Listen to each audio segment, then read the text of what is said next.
Assalamualaikum warahmatullahi wabarakatuh. Alhamdulillahirrabbilalamin. Alhamdulillahirrabbilalamin. Pada hari ini kita bertemu lagi di pengajian kitab Risalatus Syam, panduan berpuasa. Sekarang kita akan membahas mengenai Ihya'u Lailatul Idaini.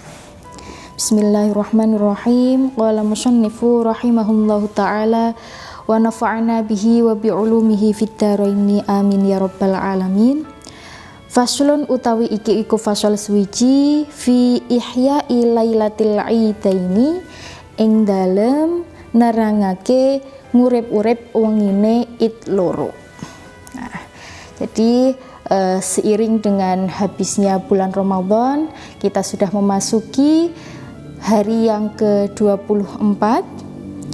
Kemudian nanti ketika masuk pada bulan Syawal pada tanggal 1 Maghrib, bukan berarti semangat ibadah kita menjadi kendur ya.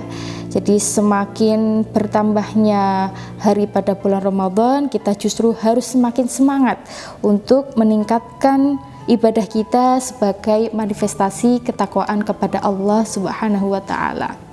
Nah, salah satu wujud ketakwaan yang bisa kita lakukan sesudah nanti habisnya bulan Ramadan ini, yaitu menghidupkan malam Idul Fitri. Baik itu nanti dengan gema takbir maupun dengan ibadah-ibadah yang lainnya. Nah, menghidupkan malam Idul Fitri ini, Ihya'u Lailatul Idaini, ini didasarkan keagungannya atau kemuliaannya berdasarkan hadis Nabi Muhammad SAW yang berbunyi, "Man qama lailatayil idaini muhtasiban lam yamut qalbuhu yauma tamutul qulub." Man qama lailatayil idaini muhtasiban, barang siapa yang qiyamul lail, yang menghidupkan malam Idain, di sini redaksinya Idain, jadi nanti berlaku bagi Idul Fitri maupun Idul Adha. Muhtasiban, seraya dia benar-benar menyerahkan diri dan ikhlas kepada Allah. Lam yamut qalbuhu yauma tamutul qulub, maka nanti kelak hatinya tidak akan mati, di mana tidak akan mati yauma tamutul qulub, di hari di mana hati-hati yang lain, hati manusia yang lain itu akan mati. Nah, yang pertama yang akan kita bahas dari hadis ini dari segi riwayat, menurut Imam An-Nawawi dalam kitabnya Al-Adhkar, beliau mengatakan bahwa hadis ini sebenarnya termasuk ke dalam hadis yang dhaif dari riwayat Abu Umamah, baik itu secara marfu maupun mauquf, keduanya itu dhaif. Akan tetapi menurut para ulama, hadis tersebut bisa diamalkan sebab hadis itu dhaifnya tidak terlalu parah dan bisa tergolong dalam fadhailul a'mal, yaitu keutamaan dalam beribadah. Nah, hal ini seperti dalam kitab An-Nawawi, beliau menuliskan hadis ini dalam bab Fadhailul A'mal, di dalam bab Al-Adhkar Al-Masyru'ah fil Idaini. Jadi meskipun hadis ini tergolong hadis dhaif, kita tetap bisa melaksanakannya, kita tetap bisa berdasarkan hadis ini untuk mendapatkan kesunahan, yaitu menghidupkan malam Idul Fitri. Selanjutnya kita bahas hadis ini dari segi dirayahnya. Man qama lailatayil idaini muhtasiban lam yamut qalbuhu yauma tamutul qulub. Jadi barang siapa yang pada malam Id, baik itu Idul Fitri maupun Idul Adha, itu lam yamut qalbuhu, hatinya tidak akan mati, yauma tamutul qulub, tidak akan mati di saat dimana hati manusia yang lain itu mati. Jadi hatinya akan tetap hidup. Nah, maksudnya seperti apa? Menurut seorang pakar fikih Maliki yang berasal dari Mesir, Syekh Ahmad Ash-Shawi. Beliau mengatakan bahwa wa ma'na adami mauti qalbihi adamu tahayyurihi indan naza'i wa inda su'alil malakaini wa fil qiyamati. Wa ma'na adami mauti qalbihi, dan maksud dari adami mauti qalbihi, jadi hatinya tidak akan mati, hatinya akan tetap hidup. Itu adamu tahayyurihi indan naza'i, jadi hatinya tidak akan kebingungan ketika sakaratul maut, indan naza', ketika naza'. Wa inda su'alil malakaini, dan ketika dia ditanya oleh dua malaikat kelak nanti di alam barzah. Wa fil qiyamati, dan pada hari kiamat. Jadi ketika orang-orang yang pada malam itu lalai, tidak menghidupkan malam Id dengan kebaikan-kebaikan atau ibadah, itu karena dia mampu untuk menghidupkan malamnya dengan ibadah-ibadah yang diridhoi oleh Allah, maka hatinya tidak akan mati, hatinya akan tetap hidup. Dia tidak akan kebingungan ketika nanti sakaratul maut, ketika nanti ditanyai oleh dua malaikat di alam barzah, dan ketika pada hari kiamat. Bal yakunu mutma'innan tsabitan fi tilkal mawadhi', bahkan hatinya akan mutmainan, hatinya akan tenang, sabitan, dan penuh keteguhan fitil kalmawadhi, pada momen-momen tersebut.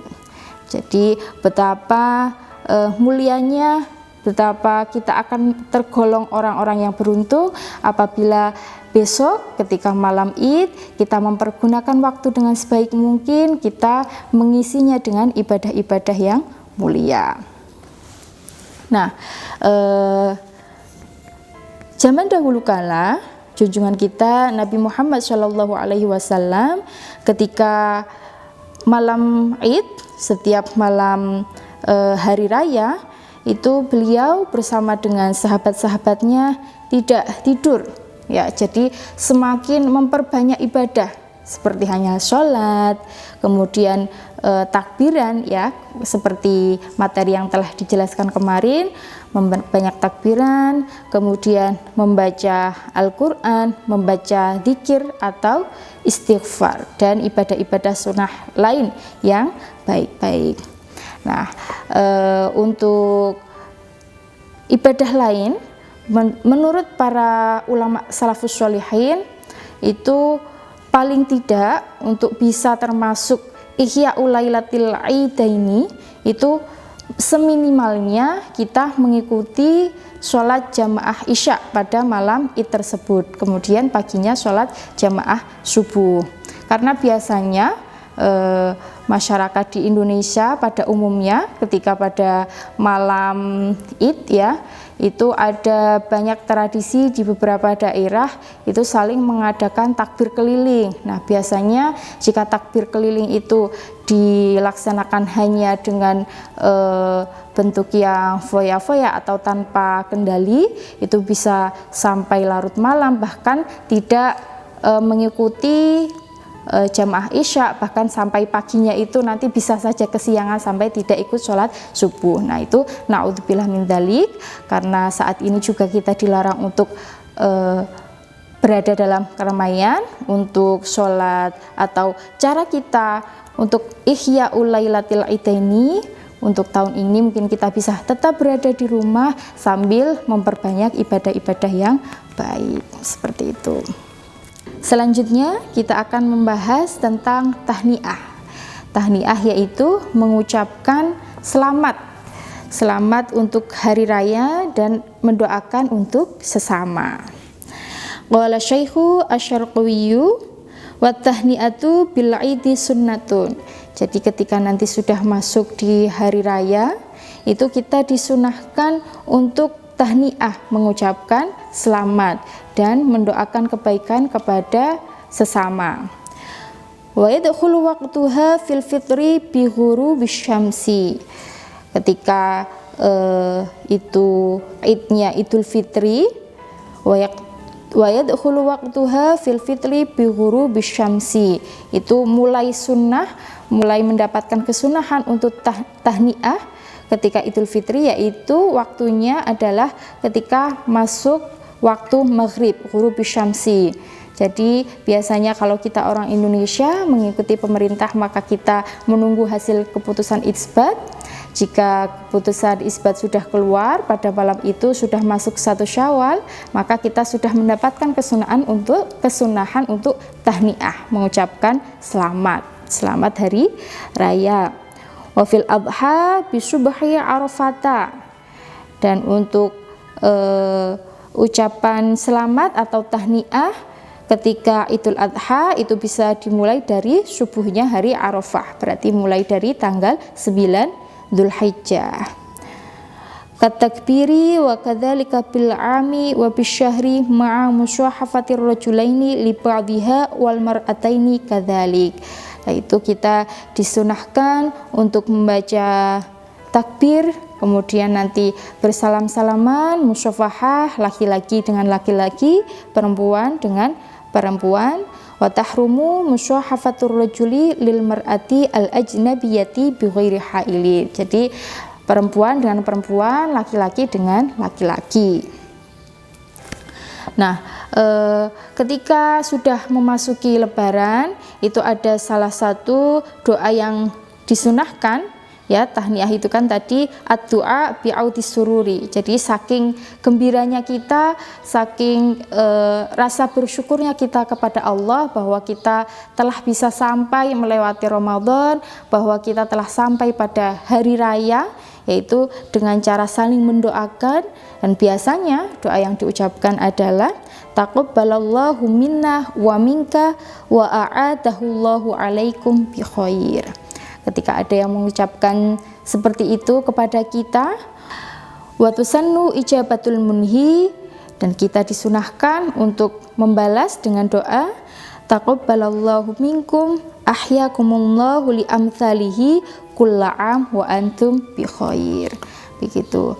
Jadi ini bukan sekedar ucapan biasa, ya, ketika kita masuk ke dalam hari raya, kita ini termasuk dalam kesunahan, tidak sekedar ucapan selamat biasa, tapi di dalamnya mengandung doa taqabbalallahu minna wa minka. Jadi semoga Allah menerima ibadah-ibadah kami, ibadah-ibadah kita, wa minka, dan ibadah-ibadah Anda semua. Selanjutnya ada pula rasa syukur atas kehadiran hari raya ini kita bisa wujudkan dalam hal lain, yaitu salah satunya dengan bersih-bersih, ya. Jadi biasanya kalau tradisi orang Jawa kalau mau memasuki hari raya Idul Fitri itu rumahnya dibersihkan, kemudian catnya diganti dan lain sebagainya. Nah, itu bisa masuk ke dalam salah satu kesunahan, karena kita mengungkapkan rasa syukur kita, mengungkapkan rasa bahagia kita pada datangnya bulan Syawal, pada datangnya hari kemenangan. Nah, ini ada dasarnya, ya, yaitu berdasarkan hadis Nabi, tanadzafu bikulli mastata'tum fa innallaha ta'ala banadin 'alan nadzafah. Jadi kalau kita niatkan bersih-bersih rumah itu untuk mengikuti sunnah Nabi ini, maka kita akan mendapatkan pahala. Tanadzafu bikulli mastata'tum. Jadi bersih-bersihlah semampu kamu, fa innallaha ta'ala banadin 'alan nadzafah. Karena sesungguhnya Allah itu membangun agama atas dasar kebersihan. Dan kita juga tahu ada hadis Nabi yang lain mengatakan an-nadzafatu minal iman, bahwasanya kebersihan sebagian dari iman. Jadi sebenarnya orang-orang yang selama ini sangat antusias, terus sangat bersemangat untuk membersihkan rumah sebelum datangnya hari kemenangan, belum datangnya Idul Adha, itu jika kita niatkan seperti ini maka akan mendapatkan kesunahan, membersihkan rumah, membersihkan apapun yang sekiranya itu menjadi niat kita mewujudkan kebahagiaan kita akan datangnya hari kemenangan atau hari raya Idul Fitri. Kemudian biasanya juga tradisi kalau Lebaran itu rumah-rumah menyediakan segala macam makanan yang jika tidak ada hari raya itu tidak seperti itu. Jadi akan banyak makanan kue-kue atau hidangan-hidangan lain yang lezat-lezat. Nah, itu juga akan bisa masuk ke dalam kesunahan untuk menyambut hari raya. Karena ada suatu hadis yang mengatakan bahwa man kana yu'minu billah wal yaumil akhir falyukrim dhaifahu. Nah, biasanya kalau sudah masuk Lebaran nanti kita saling berkunjung, baik itu ke tetangga, ke saudara. Nah, ketika kita berkunjung itu kan posisinya ada tamu yang akan datang. Nah, barang siapa yang beriman kepada Allah dan hari akhir falyukrim dhaifahu, maka hendaknya ia memuliakan tamu. Nah, salah satu cara memuliakan tamu yaitu itu tadi dengan menyediakan makanan atau hidangan-hidangan yang lezat. Akan tetapi pada masa yang sedang kita hadapi seperti ini, kita harus mengikuti himbauan-himbauan dari pemerintah. Tetap boleh kita hidangkan makanan-makanan yang lezat untuk keluarga, jadi kita masih tetap berkumpul dengan sukacita, dengan berbahagia, dan dengan memikirkan keselamatan bersama. Seperti itu. Jadi mari nanti pada hari raya kita hidupkan malam hari raya Idul Fitri dengan tetap di rumah saja sambil memperbanyak ibadah, memperbanyak bertakbir, berzikir, berdoa, dan sisipkan doa semoga pandemi ini segera berakhir sehingga kita bisa berkumpul, beraktivitas seperti biasanya dengan tanpa hati yang was-was dan tetap berbahagia. Sekian yang dapat saya sampaikan, semoga bermanfaat dan tetap jaga kesehatan, selalu bersyukur, serta di rumah saja. Semoga kita senantiasa menjadi manusia yang sa'idun fid dunya wa sa'idun fil akhirah. Akhirul kalam, ihdinas syiratal mustaqim, tsumma assalamualaikum warahmatullahi wabarakatuh.